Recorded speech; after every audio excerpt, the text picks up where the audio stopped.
Howdy folks, thank you for tuning into Big Arms Reporting. Today we have breaking news involving a murder at a care home for the elderly. Let's head to the scene for more information on the case. Shalom. I am positioned just outside the care home, where Cyril, a resident, was killed. The main suspect is Stuart Hibbs, a worker here who has been discovered to have a journal detailing his gruesome thoughts about the murder in the home. Inside, we have our investigative journalists. Let's see if they can shine some light on the situation.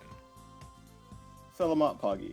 The story begins with Stuart and matron Judy, another worker, putting Cyril to sleep after his hallucinatory episode. Stuart is affixed by his eyes, which are a deep, clear blue. Since they are so rare, he draws them in his notebook.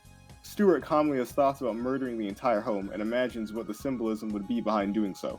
According to some inside sources, Stuart discusses these ideas to a man named Vladimir, who just started speaking English, mentioning how Judy was going to be the first.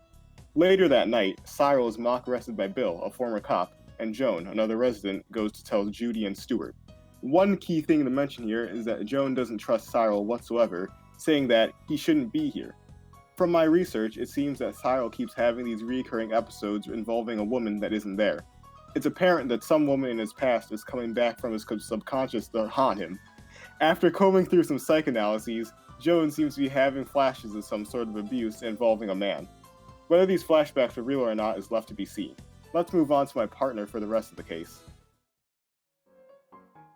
In another conversation, Stuart and the night shift guard Bernie talk about the methods in which Stuart would kill the residents. It seems that Stuart's talk of murder isn't a true threat and is more of a sinister way to blow off steam from his job.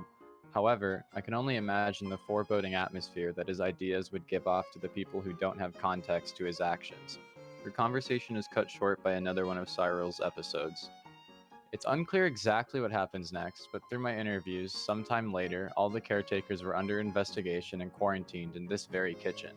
The police began questioning, starting with Stuart. Stuart recalls the incident, stating that he was the only caretaker around when an agitated Joan came out behind them and beat Cyril over the head until he collapsed. The officer on duty comes across Stuart's notebook. In it, his sardonic attitude towards the care home and its residents is revealed. There was a disturbing number of gruesome images drawn of the residents, like them being disfigured or laying lifelessly in bed. Stuart's murderous escapism through his drawings is incriminating, and the police officer gets skeptical with his innocence. The officer couldn't get any concrete information from the residents due to their worsening dementia, which was a major problem for Stuart because without solid evidence, the officer would only have to believe his notebook as a lead. Joan completely forgot about what she had done to Cyril, so the officer decides to take Stuart into custody for further questioning. That's where the story ends, and prosecution is still underway. Very interesting. It seems that Joan believed Cyril to be the man who abused her in the past and decided to get revenge at that moment in time. Cyril's episodes with the women could be a sign that he felt remorseful over his actions, with him being tormented by a ghostly woman. Back to you at the studio. It's yet to be seen whether or not Stuart was truly going to follow through his actions, but still, a clear lesson can be learned from this story.